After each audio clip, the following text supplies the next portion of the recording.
ദൈവത്തിന് ഈ പൈസ ഒന്നും വേണ്ട. അതാണ് ഇതിന്റെ കാര്യം. ദൈവത്തിന് ഇത് നമ്മുടെ എന്റെയോ നിങ്ങളുടെ ഒരു നയ പൈസ ഒന്നും ദൈവത്തിന് ആവശ്യമില്ല.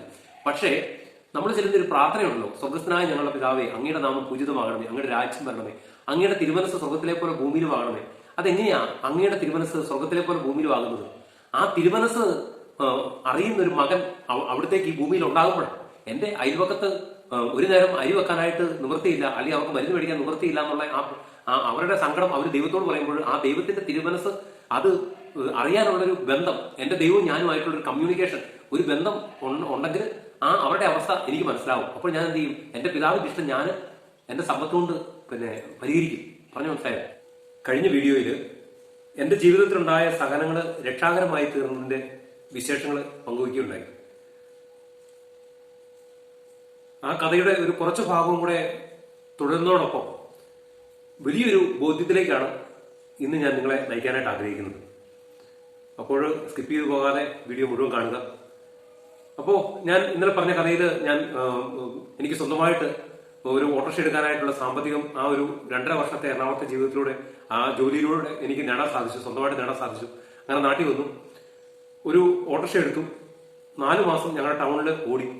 4 മാസമൊക്കെ ആയപ്പോഴത്തേക്കും ഓട്ടങ്ങളൊക്കെ വളരെ കുറഞ്ഞു തുടങ്ങി.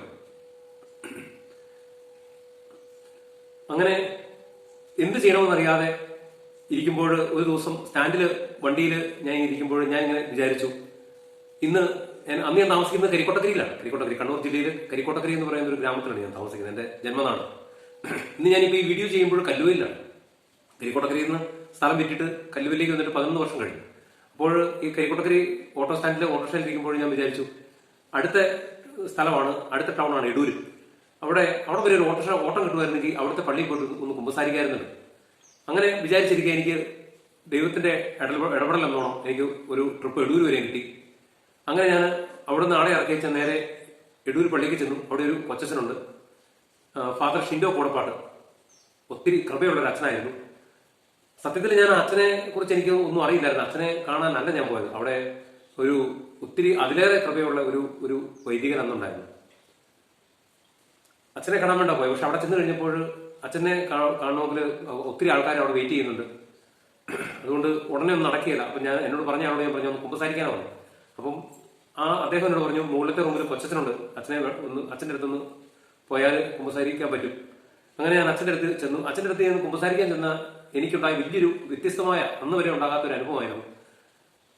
അച്ഛൻ എന്നോട് ഞാൻ കുമ്പസാരിക്കുന്ന ഉപരിയായിട്ട് കുറെ കാര്യങ്ങൾ എന്നോട് ഇങ്ങോട്ട് പറഞ്ഞു. ആ കൂട്ടത്തിൽ പറഞ്ഞ ഒരു തമ്പുരാന്റെ ഹിതമാണ് ഒരാഴ്ച കഴിയുമ്പോഴത്തേക്കിനും ദൈവം വേറൊരു അവസ്ഥയിലേക്ക് മാറ്റുന്നതായിട്ട് പറഞ്ഞത്.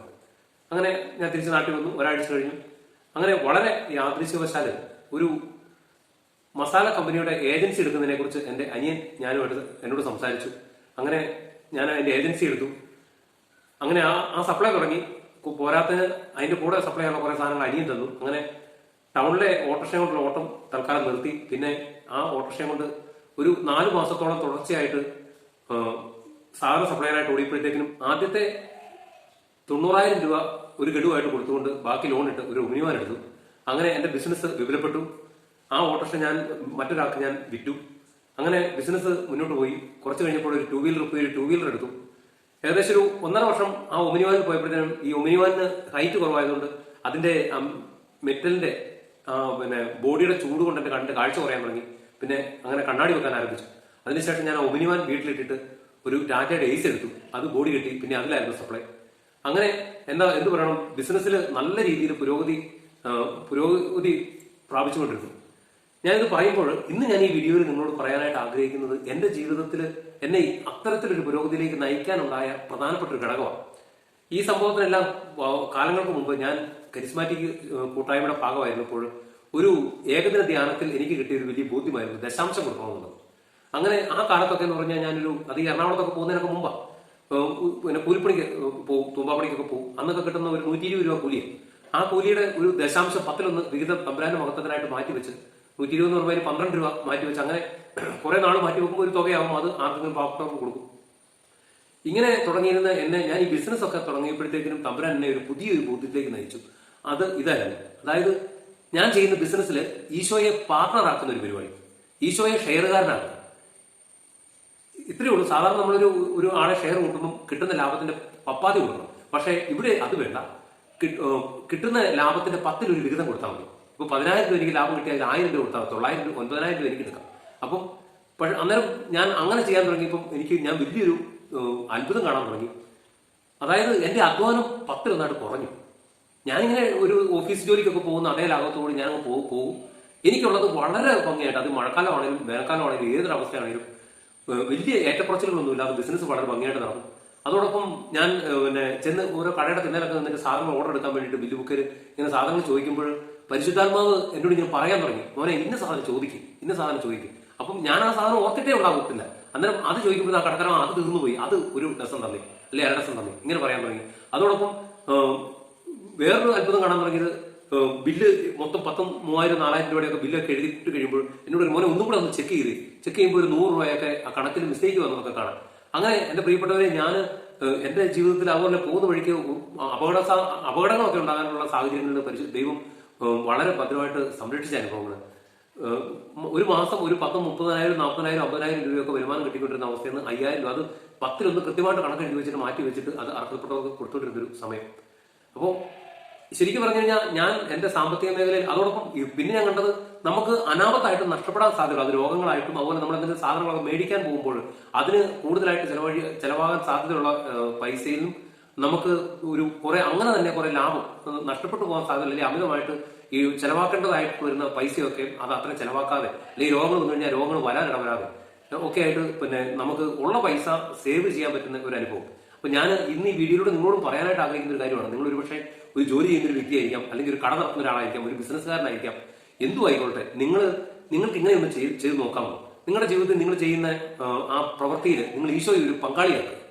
എന്നിട്ട് നിങ്ങളുടെ കിട്ടുന്ന വരുമാനത്തിന്റെ ഒരു 10 വിഹിതം ഈശോയ്ക്ക് കൊടുത്താൽ മതി. ഇങ്ങനെ നിങ്ങൾക്ക് ചെയ്തു നോക്കി നിങ്ങളുടെ ജീവിതത്തിൽ വലിയ അത്ഭുതങ്ങൾ കാണാനായിട്ട് സാധിക്കും.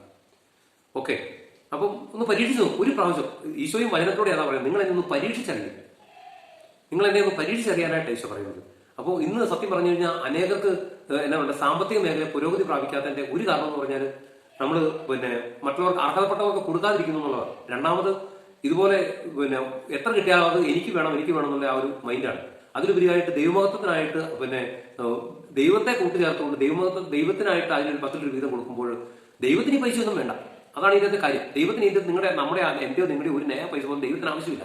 പക്ഷേ നമ്മൾ ചെല്ലുന്ന ഒരു പ്രാർത്ഥനയുണ്ടല്ലോ, സ്വർഗ്ഗസ്ഥനായ ഞങ്ങളുടെ പിതാവേ, അങ്ങയുടെ നാമം പൂജിതമാകണമേ, അങ്ങയുടെ രാജ്യം വരണമേ, അങ്ങയുടെ തിരുമനസ് സ്വർഗ്ഗത്തിലെ പോലെ ഭൂമിയിലും ആകണമേ. അതെങ്ങനെയാ അങ്ങയുടെ തിരുമനസ് സ്വർഗ്ഗത്തിലെ പോലെ ഭൂമിയിലും ആകുന്നത്? ആ തിരുമനസ് അറിയുന്ന ഒരു മകൻ അവിടത്തേക്ക് ഈ ഭൂമിയിൽ ഉണ്ടാകുമ്പോഴാണ്. എന്റെ അയൽവക്കത്ത് ഒരു നേരം അരി വെക്കാനായിട്ട് നിവൃത്തിയില്ല, അല്ലെങ്കിൽ അവർക്ക് മരുന്ന് മേടിക്കാൻ നിവൃത്തിയില്ല എന്നുള്ള അവരുടെ സങ്കടം അവർ ദൈവത്തോട് പറയുമ്പോൾ ആ ദൈവത്തിന്റെ തിരുമനസ് അത് അറിയാനുള്ളൊരു ബന്ധം, എന്റെ ദൈവവും ഞാനുമായിട്ടുള്ളൊരു കമ്മ്യൂണിക്കേഷൻ, ഒരു ബന്ധം ഉണ്ടെങ്കിൽ അവരുടെ അവസ്ഥ എനിക്ക് മനസ്സിലാവും. അപ്പോൾ ഞാൻ എന്ത് ചെയ്യും? എന്റെ പിതാവിന്റെ ഇഷ്ടം ഞാൻ എന്റെ സമ്പത്തുകൊണ്ട് പരിഹരിക്കും. പറഞ്ഞു മനസ്സിലായോ? ഇന്ന് നമ്മുടെ സോഷ്യൽ മീഡിയയിലൊക്കെ നോക്കിക്കഴിഞ്ഞാൽ ഒത്തിരിയേറെ നിരാലംബര് അവരുടെ രോഗത്തിനും മറ്റു പല കാര്യങ്ങൾക്കുമായിട്ട് ഇങ്ങനെ യാചിക്കുന്ന വീഡിയോകളൊക്കെ ഒത്തിരി കാണാനായിട്ട് സാധിക്കാറുണ്ട്. ഓക്കെ, അപ്പോൾ ഞാൻ പറഞ്ഞ ഒരു പ്രധാനപ്പെട്ട പോയിന്റ് ഇതാണ്. എന്റെ ജീവിതത്തിൽ അതെല്ലാം കഴിഞ്ഞിട്ട് ബിസിനസ് ഡൗൺ ആയി. ഞാനൊരു അതുപോലെ ബിസിനസ് നിർത്തി. ഞാൻ എന്റെ വീട് പണി വന്നപ്പോൾ ബിസിനസ് നിർത്തി. ഫുൾ ടൈം സുവിശേഷ വേലയിലേക്ക് മാറി. ഏകദേശം ഒരു 5 വർഷത്തോളം ഫുൾ ടൈം സുവിശേഷ വേലയായിരുന്നു. ഗാന ശുശ്രൂഷ, ഭജന പ്രമോഷനൊക്കെ ആയിട്ട് ഇന്ത്യയിലും കേരളത്തിലും മുഴുവനായിട്ട് നടന്നിരുന്ന ഒരു കാലം ഉണ്ടായിരുന്നു. അപ്പം വീണ്ടും ദൈവം എന്റെ ജീവിതത്തിൽ തക്കതായിട്ട് ഇടപെട്ട് വീണ്ടും അത് കഴിഞ്ഞ് വീണ്ടും എന്റെ ബിസിനസ്സിലേക്ക് തിരിച്ചു കൊണ്ടുവന്നു. ഓക്കെ, അപ്പോൾ ഈശോ ഈ വീഡിയോ കണ്ടുകൊണ്ടിരിക്കുന്ന എല്ലാ പ്രിയപ്പെട്ടവരുടെ ജീവിതത്തിലും ഈ ഒരു ബോധ്യം നിറയാനായിട്ട് പരിശുദ്ധാത്മാവിന്റെ ഞാൻ പ്രേരിപ്പിക്കട്ടെ എന്ന് ഞാൻ പ്രാർത്ഥിക്കുക. 10 രൂപ 100 രൂപ കിട്ടിയാൽ അതിൽ ഒരു 10 രൂപ ദൈവമഹത്വത്തിനായിട്ട് മാറ്റിവെക്കാൻ, 1000 കിട്ടിയാൽ 100 മാറ്റിവെക്കാൻ, അങ്ങനെ ദൈവത്തെ ഒരു പാർട്ണറാക്കിക്കൊണ്ട്, ഈശോയെ ഒരു ഷെയർകാരനാക്കിക്കൊണ്ട് നിങ്ങളുടെ ജീവിതത്തിലെ എല്ലാ പ്രവർത്തികളും വലിയ വിജയത്തിലേക്ക് എത്താനായിട്ട് ഇടവരട്ടെ എന്ന് പ്രാർത്ഥിക്കുന്നു. ഓക്കെ, ഈ വീഡിയോ നിങ്ങൾക്ക് ഇഷ്ടമാകുന്നുണ്ടെങ്കിൽ നിങ്ങൾ തീർച്ചയായിട്ടും ഒന്ന് ഷെയർ ചെയ്യുക. അതുപോലെ നിങ്ങളിത് കാണുമ്പോൾ ചുമ്മാ കണ്ട് സ്ക്രോൾ ചെയ്ത് പോകാതെ ഒരു ലൈക്കോ അതുപോലെ നിങ്ങളുടെ ഒരു അഭിപ്രായങ്ങളൊക്കെ ഒന്ന് ഇടുക. ഓക്കെ, ഈശോ എല്ലാ പ്രിയപ്പെട്ട മക്കളെയും നിങ്ങളുടെ സാമ്പത്തിക ഞെരുക്കത്തിന്റെ മേഖലയിൽ, സാമ്പത്തിക മേഖലയിൽ, നിങ്ങളുടെ കഷ്ടപ്പാടിന്റെയും ബുദ്ധിമുട്ടിന്റെയും എല്ലാ മേഖലയും നിങ്ങളെ സമൃദ്ധമായിട്ട് അനുഗ്രഹിക്കട്ടെ. നിങ്ങളുടെ ജീവിതത്തിൽ ഈശോ താങ്കൾ തണലുമാകട്ടെ എന്ന് ആത്മാർത്ഥമായിട്ട് പ്രാർത്ഥിക്കുന്നു. ആമേൻ.